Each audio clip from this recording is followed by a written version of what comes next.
ଜୟ ଜଗନ୍ନାଥ ଭାଇମାନେ ଆଜି ଆମେ ମସଲା ଉପମା କରିବାର ଟିକେ ଶିଖିବା। ଷ୍ଟ୍ରାଇକ୍ ତ ଚାଲିଛି, ସକାଳୁ ସକାଳୁ ମସଲା ଉପମା ଟିକେ କରି ଖାଇବା। ଫାର୍ଷ୍ଟ କଢ଼େଇରେ ସୁଜିକୁ ଗରମ କରି ଅଲଗା କାଢ଼ିଦେବା, ତାପରେ ତେଲ ପକାଇବା। ତେଲ ଗରମ ହୋଇସାରିଲା ପରେ ଜିରା ପକାଇବା, ଜିରାକୁ ଟିକେ ପୁଣି ଭାଜିବା କିଛି ସମୟ ଲାଲ ହେଲା ପର୍ଯ୍ୟନ୍ତ।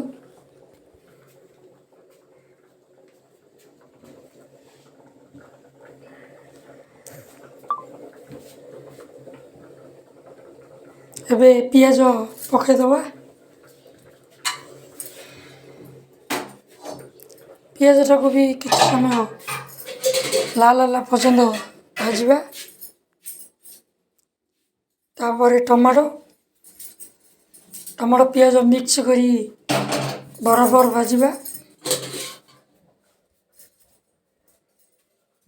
କିଛି ସମୟ ଭାଜି ହେଲା ପରେ ଆମେ ଟିକେ ଥଣ୍ଡା ପାଣି ଦେବା।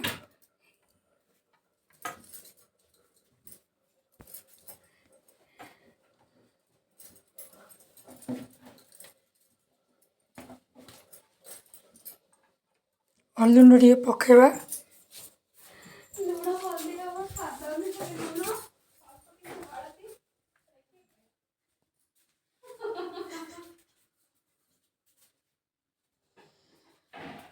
ତାପରେ ମର୍ଚଗୁଣ୍ଡ ସଲ୍ଟ ଟିକେ ପକାଇବା ରାଗ ନେବା ପାଇଁ।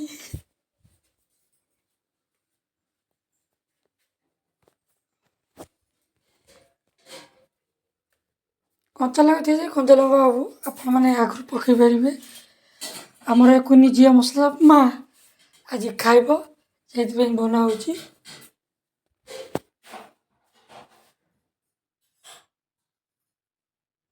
ତାପରେ ଲୁଣ ପକାଇଦେବା।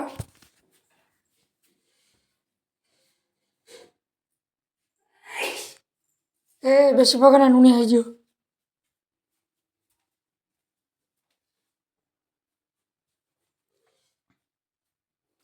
କିଛି ସମୟ ଘାଣ୍ଟି ସାରିଲା ପରେ ଏଇଟା ଟିକେ ରୋଷ୍ଟ ହେଲା ପର୍ଯ୍ୟନ୍ତ ଘାଣ୍ଟିବା। ତାପରେ ପାଣି ମାରିଦେବା।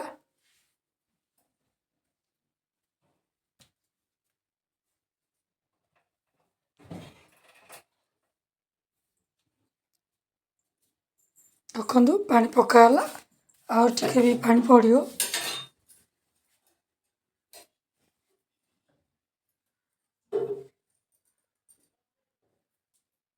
ଏତେ ପାଣି ପକାଉଛ ବାସି ଫୁଳ।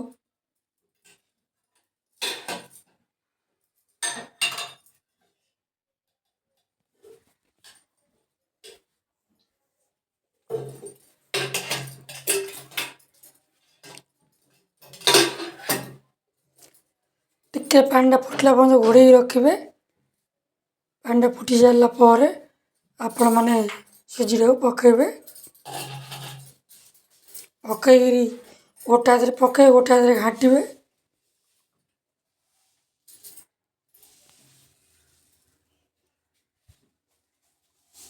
ଦେଖନ୍ତୁ ସୁଜି ଫୁଲି ଲାଗିଛି।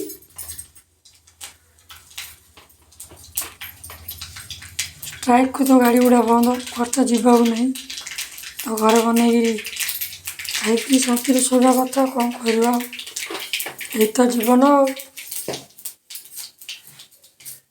ଟିକେ ଘୋଡ଼େଇ ଦେବା।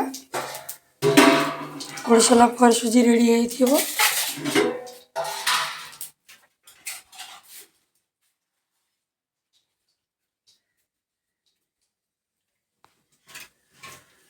ଏଇ ଦେଖନ୍ତୁ ସୁଜି ବି ହେଇ ଆସିଲାଣି। ମୋ ଜିଭରୁ ଲାଳ ବି ବୋହିଲାଣି।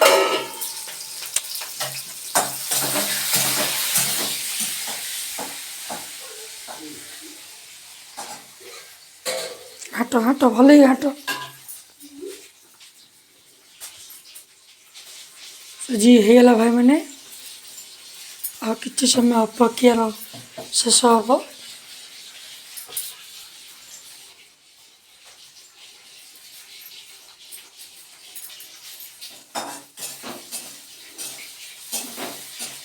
ହେଇଛି ନା ନାଇଁ ଆହୁରି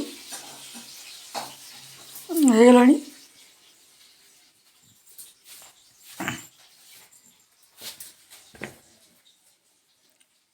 ଏବେ ହେଇଗଲା ଗ୍ୟାସ୍ ବନ୍ଦ ଓଭନ୍ ବନ୍ଦ ଦେଖନ୍ତୁ ପାଖକୁ ପଳେଇ ଆସିଛି ମସଲା ଉପମା ଆକୁ ଟେଷ୍ଟ କରି ଦେଖିବା କେମିତି ଲାଗୁଛି ଫାଣ୍ଟାଷ୍ଟିକ୍ ବଢ଼ିଆ ହେଇଛି ଯଦି ଭିଡ଼ିଓଟି ଭଲ ଲାଗିଲା ଲାଇକ୍ କରନ୍ତୁ କମେଣ୍ଟ କରନ୍ତୁ ଜୟ ଜଗନ୍ନାଥ।